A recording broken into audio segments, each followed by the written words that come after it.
Hello and welcome everyone back to another episode of the Publisher Lab. I'm Tyler Bishop, joined alongside me, Whitney Wright. Whitney, welcome. Well, I guess welcome back, audience. Yeah, I'm always here. Yeah, she's always here.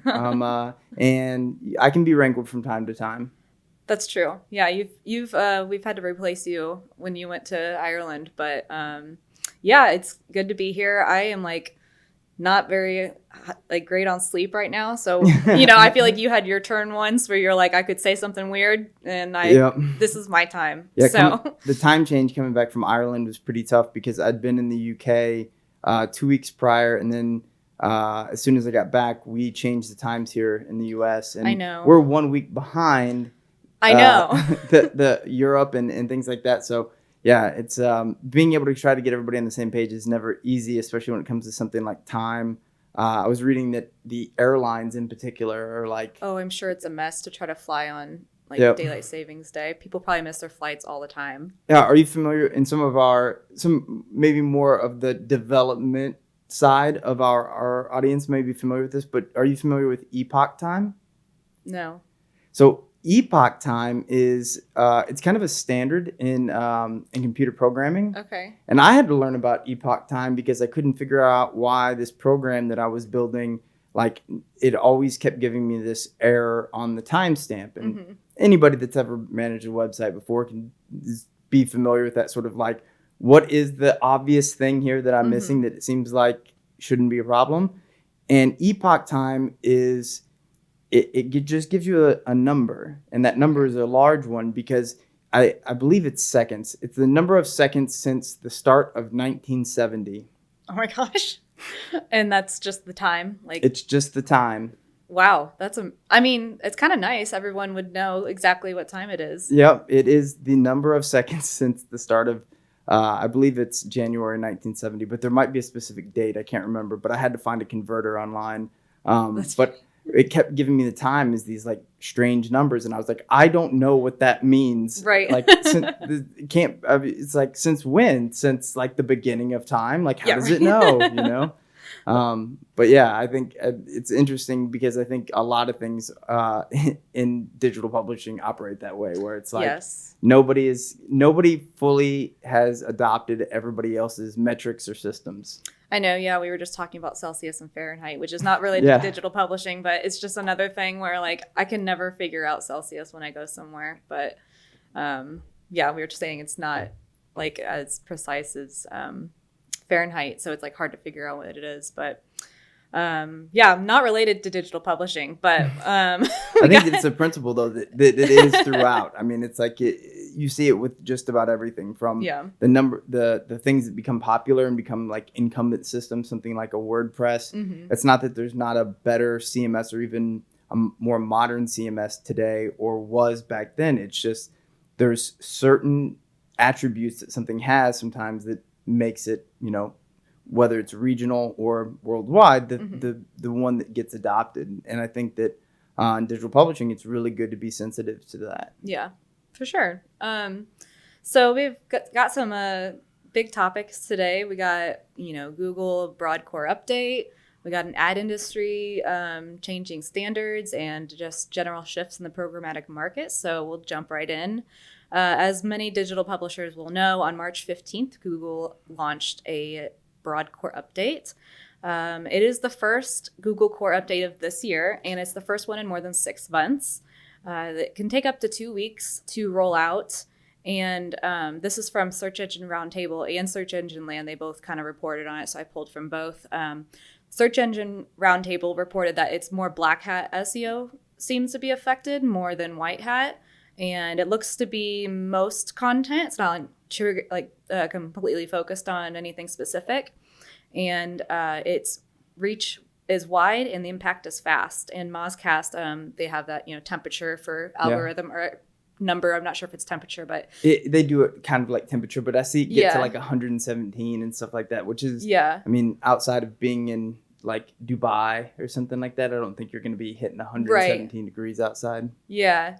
So they showed volatility on the 16th and 17th, which makes sense if they launched this on the 15th. But it was about time that another Google Core update was released. It was kind of impending, I feel like. I love that it's called the Broad Core update. Just nothing specific. Yeah, it's like if you wanted it to be helpful at all, don't worry. We'll name it something that couldn't ever possibly be helpful. I know. There isn't a ton of information on it right now. Like I said, it's mostly seems to be affecting Black Hat SEO. So maybe you can kind of go into what that would entail. Yeah, so I mean, there's a couple things with this, which the first one, I shared this with a group of publishers a while back, and I'll share it with our audience. Don't tell anyone. So the way that Google thinks about this, having spent time there, I had a conversation with a gentleman that was a speaker at one of our events. And about halfway through the conversation, he had realized like, oh, you work with a partner and put these events on. I think that at the start of the conversation, he had assumed that I was on the same team as him. And so there was a fair amount of information that I thought was really interesting at the start of that conversation. And I won't specifically outline some of the things, but I'll kind of give you the Cliff Notes that I think are helpful. So when Google talks about their core update, the first thing to realize is that every site would be uniquely impacted by any changes that they would make. So when you see these rumor mills and things like that online that are saying, oh, this type of thing or that type of thing, there's no way that it's accurate. Meaning it's somebody else's subjective evaluation of like determining a cause, which may or may not be true. In my experience, looking at sites that claim to be affected one way or the other, I would say 50% of the time it has nothing to do with that, or they weren't even affected at all. Mm-hmm. Like it just happens to be like Wednesdays, they get less traffic and they were looking at one day. But the biggest thing is that if you think about all the different things that you would ask about, like, well, what changed here? The answers are almost going to be, it depends all the way down to zero. So even if Google is adjusting something like, a sensitivity to the deviation and how much it's willing to allow for, I guess, like similar terms. So like you search for, like, what's the best way to build a sandcastle? What's the best way to build a sandcastle today? Maybe you allowed a lot of deviation on that before, meaning people want completely different answers from those two types of things, to where you turn down the sort of deviation. That means that, like, the same site could appear at the top of both results because people generally want to know the same thing for that query. That would still be just for that type of query. And they may say, well, let's take a weighting score based on how many clicks, go to different sites when an extra word is added or not. And that's going to depend on the query, and that each query might get its own score. So truly, it would be unique to literally everything that you ranked for, how something like that would change. So it gets really nuanced in that regard. And then the second piece of that is, you mentioned the Black Hat thing. So when you think of Black Hat SEO, what do you think of? I feel like Black Hat is more like I think of like old school, I guess, terms of like putting like white words in the background, like to get more like, like I guess like you can put in like keywords and stuff, so you rank for everything. I don't know. That's kind of what I think of. Yeah, and I think that would be probably what the majority of the audience would say as well. And the thing is, I mean, when was the last time that you heard of somebody getting a site to rank, or being able to pull off sort of these devious old school Black Hat techniques? It's like these things have gotten stomped out. Doesn't work anymore. Yeah, it hasn't worked for a long time. And so when you hear somebody say something like, "Oh, well, it seems to have favored white hat versus Black Hat," my guess is that that's somebody just sort of like putting out there that they think that sites that were built sort of like the traditional way have performed better, and that people that have tried to maybe take some kind of shortcut or something like that have done worse. And I would say it's probably kind of accurate from the standpoint of like that's the intention of all Google's updates. Yeah. I think people believe that Google is trying to enforce some type of agenda almost on like the types of results, meaning like they think that certain results are better than other results. They're quite agnostic about that, meaning they don't care if it's a video or if it's this or if it's that. There's other things that kind of go into that. But the biggest thing that I would say that Google is trying to do is they started out as the Webspam team. Mm-hmm. If you look up the history of sort of like Google's Webspam team and how that's transitioned into the Webmaster team, you'll learn fundamentally so much about SEO. You could just read like the little brief history of it. I think Wikipedia probably has one. There's other SEO sites that have got some up, but you would learn a lot, quite a bit about SEO just by doing that little like research experiment. Mm-hmm. And I think the biggest thing to think about with all of these updates is that you need to look at your own data, because rankings, and as we traditionally believe, like these things affect, rankings really don't affect your site near as much as the results themselves. There didn't used to be people also asked. There didn't used to be video carousels and product carousels and all the different elements of a knowledge graph and things like that. When those things get populated, even if you're ranked number one, but now there's like 5 other things that kind of poach the engagement away from people that are searching for that stuff, that can be way more impactful than, another site getting in front of you. So you're not always competing with that. You're competing with sort of like user behavior shifts and trends. And that's really what people should probably pay closer attention to, I think. Yeah, I agree. So if someone's kind of freaking out about another Google Core update, what would you say to them? I would say in 15 years, it's probably not going to matter. Yeah. Because I don't think that you're going to get the majority of your traffic from Google. But that would be sort of like the long-term view. The medium-term view would be sort of like, take into account the user behavior, like I mentioned. Mm-hmm. And then I think the short-term view is step back, look at your data as long as the time frame as you can. Mm-hmm. Because if you got blasted, meaning like you really had traffic fall off a cliff, and I'm not talking like, pretend fall off a cliff. I mean, like you went from getting, 10,000 visits a day to like 40. Mm-hmm. Realistically, you're not doing anything tomorrow that's going to fix that. It's fundamental to your content, or you've messed something up on your site and you just don't know it yet, and you're kind of attributing it to the core update. If you just slowly gleaned down and seen traffic kind of like, kind of draw back maybe a little bit, I'd take a step back just from the standpoint of, in most cases, I think it's over like a 60-day time frame. We looked at 10,000 sites, and after every update, looking at 10,000 sites, whether they were negatively or positively affected, I believe that it was like 90-something% of sites saw no difference. Mm-hmm. And you might see a difference maybe in the first week or 2 weeks or something like that, but it bears out that that's usually seasonality, or it's some kind of, like user shift where it's like, these 2 weeks this year, it was raining a lot, so people were indoors, so traffic was slightly up. And then, the following year, it's like maybe it was really sunny outside. So the same amount of internet use takes place over the course of a month, but just these 2 weeks happen to be like one's feast, one's famine, year over year. So I would say like definitely don't overreact, and take a hard look at your content if you do think something's affected. But I'd steer clear of trying to read things online and try to respond according to what you hear other people say. Yeah, I don't know if you've heard of this. It's like people, looking at a piece of art, and it's like if it's right in front of your face, you can't see the whole picture. Yeah. And so like you need to take a couple steps back, and so you can really see, like you can see all the details when you're close, but you can't really see what's going on. Yep, totally. And so it's like all about taking steps back so you can really see like the whole piece of art. So don't freak out.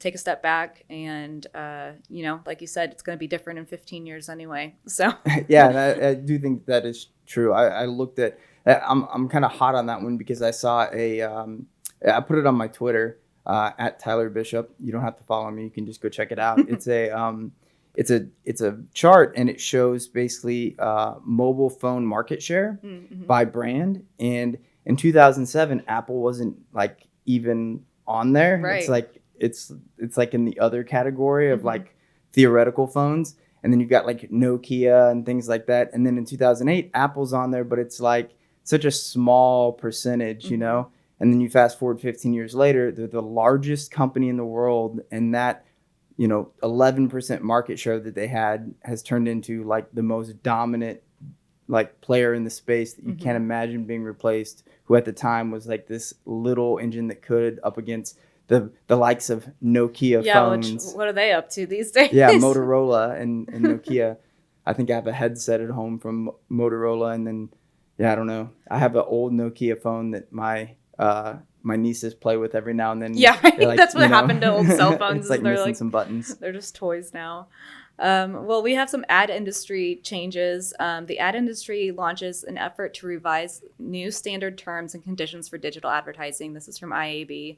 It has been more than a decade since the standard terms and conditions for internet advertising has been significantly revised. This was first developed in May 2001, which when I think about it, doesn't feel like that long ago. But then when you consider how many years have gone by, it's like it's been a pretty long time. Yeah.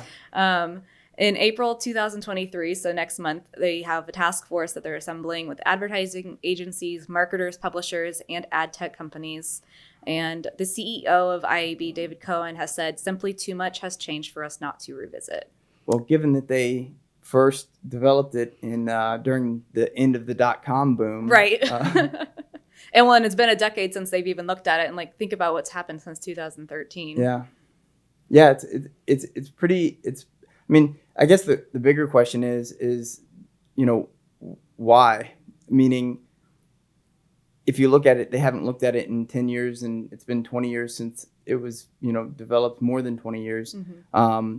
So, it's the things that it's taken me 20 years to do, or, a long period of time to do. The reason why it takes that long is usually because it's not very important. Yeah. And I think that's, I do think it's a better question for publishers to think less about what the IAB and what their standard terms and conditions would be, but think more about sort of like your terms and conditions on your site. Mm-hmm. From the standpoint of the way that the world is changing, especially as you add in things like GPT and AI, and you think about all the information and data that you are able to collect, or you might have a partner collecting on your website. The last thing you want is to be running a business that's doing well and finally feel like you've got momentum on your side, and then to be hit with legal action or something like that by a user or by someone that has a copyright or trademark. I've seen it happen before, mm-hmm. and it usually happens right at that point whenever a publisher can finally afford probably somebody mm-hmm. to help them with legal expertise. And I don't think that that's a coincidence. And so I would advise publishers to spend some amount of time. I know it's definitely like eating your vegetables. Mm-hmm. Nobody likes to hire attorneys, but it is worth taking some time to make sure that you do have terms and conditions on your website that are going to protect you and also like are unique to your site. Every site's going to collect information differently for different reasons. Mm-hmm. And you never know how litigious, different parties that you interact with might be. Yeah. I know that this team that they're assembling, they obviously have people from all different parts of the industry, and they're trying to make it as helpful to both sides as possible. So going forward, I guess we'll see what their new terms and conditions are. The last topic we have is a shift of the programmatic market could benefit publishers. This is from What's New in Publishing. So the market could be moving from an open marketplace, which is what's been popular for, however long, been quite a while. And it seems like it's kind of being directed towards more like curated, controlled environments. And curated deals give buyer and advertisers access to premium curated supply, targeted audiences, contextual environments, focused device types. And ad agencies are beginning to cherry pick a limited number of SSPs to facilitate spend through curated marketplaces. But this shift will shift more control to media agencies. What does that say? This will shift more control to media agencies. Oh, that was lost originally to the open market to some extent with the rise of programmatic. Can't read my own notes. If they were handwritten notes, there were mine, there's no way anyone would read them. No, this podcast would be over in 5 minutes. Yeah, it would be over immediately. We'd be deciphering it. We'd need to get cryptologists involved. And, this is the very first thing that my experience in the space, there's like all these little sort of like fundamental elementary things that I kind of like will scan. My brain sort of scans to figure out like, where is this coming from? Like, which part of the industry is this coming from? And this is not coming from the publisher side. And if it is, it's from idealistic publishers that are thinking more probably pie in the sky than they are sort of like based in reality. And the reason I say that is because if there's one thing we know about display advertising specifically, I mean, it's kind of all to some degree, it's that competition drives prices up for publishers, meaning you want as many active parties bidding as possible because competition is good. It helps publishers. You never want to be in a situation where you're isolated and you can only basically take one avenue of revenue from, whoever, because there's no incentive then in that case for them to raise the price. So whenever I hear about these smaller, like more curated, controlled environments, yes, you could say like it's better quality now. Like I'm going to only sell my inventory to these brands, but this exists today. It's called private marketplace. Right. Most programmatic partners that are of any kind of scale or size are doing this.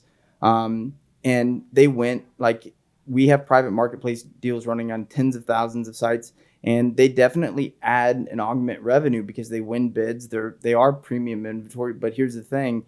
If you eliminate all other open programmatic bidding, the price goes down significantly. You either can't fill the majority of your impressions or the impression value goes down significantly because you don't have this open marketplace to compete against.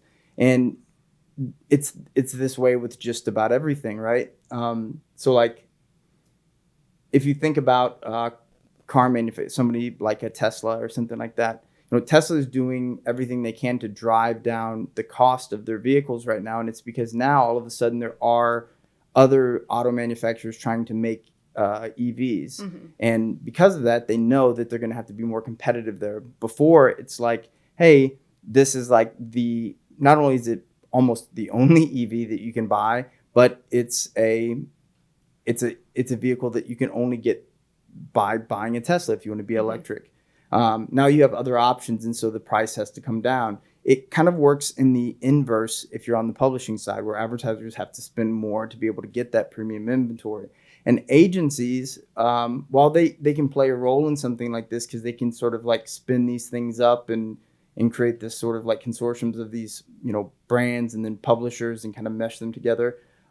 They are a middleman in this space. And if you look at, some macro trends, I don't know if this is still kind of happening with the same sort of momentum that it was a few years ago, but the big move was that, ad agencies were getting cut out and advertisers were going more and more in-house. They were wanting to broker these deals themselves.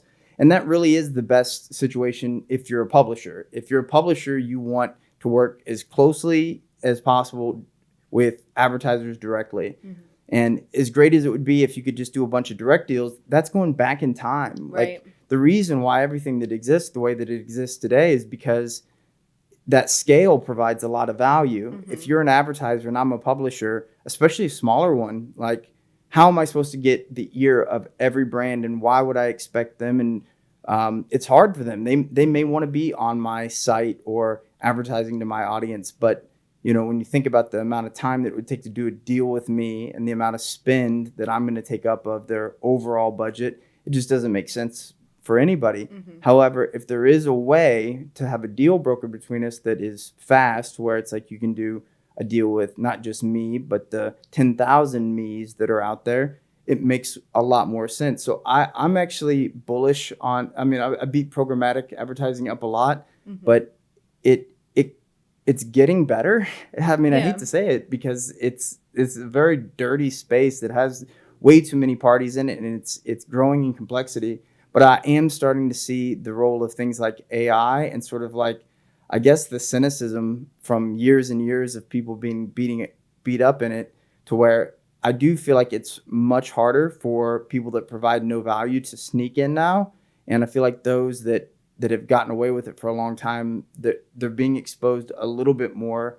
But I don't think that this is the way forward. I think this is like been talked about for 20 years, and it's never really ever shown to be something that's been that viable for advertisers or publishers. Right. I just think by scale, it doesn't really make sense. But it is kind of this like tug of war between advertisers wanting to be able to control the quality and like what ads, or where their ads are going, and publishers, there's no way, like you said, that they could possibly have that many partners out there. So realistically, both parties would benefit from a system that'll never happen. And if you go back to the first episode, I think that we did when we brought back the show, I talked about adflation, the opposite of or I guess it's directly correlated to inflation, in that the ideal situation is a one ad network where it's like you have the publishers over here and you have the advertisers over here. The best way to maximize the value of your advertising would be to spend this like huge premium on getting on one site where it's just one ad. Like one ad is just sort of like a euphemism for like maximum engagement. Like I'm going to give you the best ad position that I have as a publisher so that my audience is captive to you and my content, and that's it. Makes my content better. And for the advertiser, the value should be there because you're not necessarily competing. But the problem with that is that the more and more advertising that's been added over time, Google and Amazon and everybody else, they want to be able to provide people, by people I mean advertisers, with more value. So what happens is, advertisers get used to this idea of who can give me the most value for the least amount of money. And then it becomes a race to the bottom. It's like, advertisers start having benchmarks and KPIs tied to bonuses that are related to them driving down CPC costs. So it's like, you're going to turn around and say, I want to pay the highest CPC costs for fewer ads. And, like that's not going to win a lot of boardrooms. And so I don't see the incentive for something like that to take place. For a publisher, it's kind of the same deal. It's like that. It's the prisoner dilemma of like, yeah, you could just show one ad on your site and the value will go up because there will be value there. But if all other publishers, have 30 ads on their site and advertisers are all bidding based on what the majority of publishers are doing, there's a gun to your head as a publisher to say, do you want to make money or do you want to try to, trailblaze some new environment that's probably not going to work if it's just you? And that's where I could see something like this working. But it's just to get everybody on both sides of that spectrum to it's what we talked about in the beginning, Celsius, Fahrenheit. We'll never, America will never take on Celsius, and the rest of the world will not do Fahrenheit. And I see that kind of full circle here. We made it work. Brought back Fahrenheit. Yeah, it's like I feel like that meme from Charlie and Always Sunny in Philadelphia, where he's got all the lines going and the thumbtacks, Tic Tacs. Well, that's it for topics. We do have a couple questions or comments that came through. This is from our podcast in February. It was called "The Rise of Generative AI and Meta Ad Targeting Transparency." We had 2 comments about this, and one was, I'm very concerned about the future of blogging and income. What's going to happen when the great deluge of articles get posted? It just seems like the barriers to entry for writing blogs is gone, and I'm concerned about future monetization. I think this is kind of referencing, generative AI and where that's going, and people developing content with AI and competing against robots. So I would say I wouldn't worry about the barrier to entry for writing blogs to be gone, because that's good. I think that's actually really a good thing, because if you think about it, the progress that we've made there so far, like think about in 2002, the barrier to entry to be an online publisher. I would say we were still in Web 1 then. So it's like if you didn't have your own servers, you weren't hosting you couldn't host in the cloud then. So the chances of you as being like everyday person being able to publish a blog or even an article online basically was impossible, not feasible. And you come to today and it's like I can grab my phone. The idea, if I would have told somebody in 2002, I can publish blogs on my phone, they'd be like, what's a blog? Why are you on a phone? How does that work? Right. And so I think that's only shown that it's good for publishers and good for the ecosystem, because it you look at the sort of like nicheification, if you will, like who my nieces think is famous is somebody that I couldn't pull out of a lineup. Right. Or like I'd be like, they'd be like, who's this person? I'd be like, I think it might be that guy. And they're like, it's a girl actually. And I'd be like, oh my God. Yeah. And I think that's where publishers really have won here in the last, I don't know, maybe 5 or 6 years. But if you think about the future of AI playing a role into this, Artificial intelligence is a tool, and it's a tool that has immense ramifications for every industry and population. We don't know what it's going to look like. But I would say, as it stands today, if you're a publisher that can be disrupted by AI, you already have a business that was going to be disrupted anyway in these next who knows how long, because the barrier to entry to compete with you is already very low. Mm-hmm. That said, most of the content that I see that is like AI has been able to do market beat content for a long time, sports content, summaries of games and things like that. But all source content that the AI that we have today pulls from is human source material. So you think about something like, I always use the How to Stop a Crying Baby example, but I'll use a different one. What's the best candy bar for under $5.99? So AI can do exactly what some content scraper can do. You can go search other people's reviews and piece it together. And these people say that it's like this, or those people say that it's like that. But like, I'm the candy reviewer. Best candy bar under $5 is, Snickers in my mind. And here's why.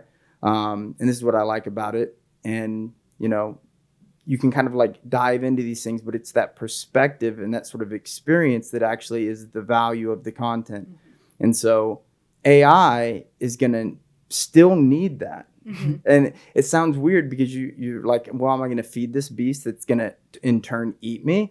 And the answer is like, maybe. Mm-hmm. But at the same time, I mentioned earlier, like in 15 years, you probably won't get most of your traffic from Google. I do believe that that's true. But content, as far as I can tell, robots aren't going to eat candy bars mm-hmm. or sell them for $5. And if they are, God help us all. Yeah, right. But because of that, I do think that if you make content for your audience, just don't get complacent. And I think you're going to continue to find that people are out there. They're going to want good content. And AI is going to need people for that content just as much as we're going to need it to do a lot of things for us. Right. Like you said, I guess feeding the beast, but where is this AI getting the information? It's getting it from humans. So content's still important. Human information before September 2021. Yes, currently. Exactly. And so the second question, it's kind of similar. And you kind of answered it, but maybe if there's anything else you can elaborate on, they asked, could you elaborate on how a blogger can stay future-proof in these uncertain times? Yeah, I mean, I think it's kind of that where, the biggest mistake I see publishers make, and if you've made this mistake, you're like, oh God, he's talking about me. It doesn't matter, because at any given time, you can embrace this sort of philosophy and it will aid you immensely, not just in publishing, but in a lot of different things, in my opinion. And that is that lean into what you know. Mm-hmm. So the piece of advice that I hate is when somebody is working on a new website, or they're trying to figure out what kind of new concept for content do I want to come up with. And they ask other people and they'll say, well, you should pick this one or that one because it's not as competitive, or this one makes the most money, or whatever. It'd be the same as saying, like, what kind of business should you start? And then I'd say, well, hey, like a law firm makes a lot of money, or, like there's not a lot of, restaurants in this area that are, barbecue based or something like that. And you'd be like, well, I don't know anything about barbecue and I don't have a law degree. So making both of those businesses would be really unsuccessful for you. Mm-hmm. However, you might know a lot about like caring for pets. Well, caring for pets, there's maybe a lot of websites on that. Well, there's maybe, a fair amount of, other barbecue businesses in, Carlsbad, California, where we are currently. But the truth of the matter is that doesn't stop you from making the best one. Mm-hmm. Like a CVS and a Walgreens are normally right next to each other. Yep. They used to be in the Midwest, and they said it was always because all the stores performed better when they were right next to each other. Edward Jones is a financial firm where on almost every block for a while there was an Edward Jones in the Midwest where I grew up. And the gentleman that was the managing partner there told me once, he said, well, it's because they don't compete with each other. He's like, not every person that lives in even a small town is going to be a customer of ours. So, like the pool is immensely big, and even though we're right next to each other, doesn't mean that they have to compete. It's completely different customer base. And that's what I would say you can do to future-proof your business is lean into the things that you know, because that's how audiences are. We talked about the nichification of people a little bit earlier. You're going to be able to find that, like, just because somebody else is already making that kind of content doesn't mean you can do it slightly differently or add something from your unique experience. We talked about robots before. Your unique experiences are what is valuable. And who knows, in 10 years, maybe it's the only thing that's valuable. Right. Yeah, exactly. And I think something else we've talked about on the podcast is just staying agile, staying on top of what's happening with AI and not being scared of it, just kind of embracing it. Yeah, and I've seen this in everything from professional athletics to tech, and it's that the people that are fearless and courageous in their sort of like pursuit of learning and having very little ego and being willing to try something new and fail, those are the ones that, it doesn't really matter the decision making as much as it is sort of like the process behind it. So if you're focused on trying to make the right decisions about what the future of your business looks like, the chances are that like you're not going to be able to get them all right. So you're better off sort of having a process by which you can kind of test them and go down the line. Because even if you can make all the right choices, eventually you're going to get one wrong. And if one wrong decision is what shutters your business, it's it's just a matter of time. But if you have a process by which you're like, hey, I'm going to try this new thing and it doesn't work out, or you waste a lot of time, hey, you wasted a little bit of time, but at least, you've eliminated something that, would have ruined your business had you fully committed to it, down the line or something. Right. Well, that's it for questions and comments. Good questions. Yeah, I know. We have a couple more that'll be coming up the next couple weeks. If you want to submit a comment or question, go to publisherlab.org. We have a little section at the top that you can comment to us. You can get on our YouTube channel. You can watch the podcast on there. You can leave a comment on there. We'll check the comments. You can find us, like I said, at publisherlab.org. You can find all the episodes on there or wherever you find your podcasts. And was there anything else that you felt like you crossed your mind that you wanted to share? I felt like I got to talk about a lot of things that I'm really passionate about right now. Yeah. That's why I like those questions and just the topics. They aligned really well with things that I feel like I've been repeating to a lot of customers and different publishers that I've been talking to over the last week or so. And I think I would say if you're feeling apprehensive at all out there and just sort of like the state of everything is sort of like a little bit tenuous and like maybe a little bit shaky, it's because it is. But you have to look at that sort of like that's an opportunity, because the chances are that those that look at this sort of like an opportunity and that have sort of that, mind about them that things are changing, like you guys are the ones that are going to make it. You're going to be successful. It's people that maybe don't see it coming or think, hey, I'm going to stay right here until my head down. Yeah. Until things settle down. I don't think so. Things are going to be settled down for a little while. Yeah, I agree. Well, we will see you next week. And this has been another episode of the Publisher Lab.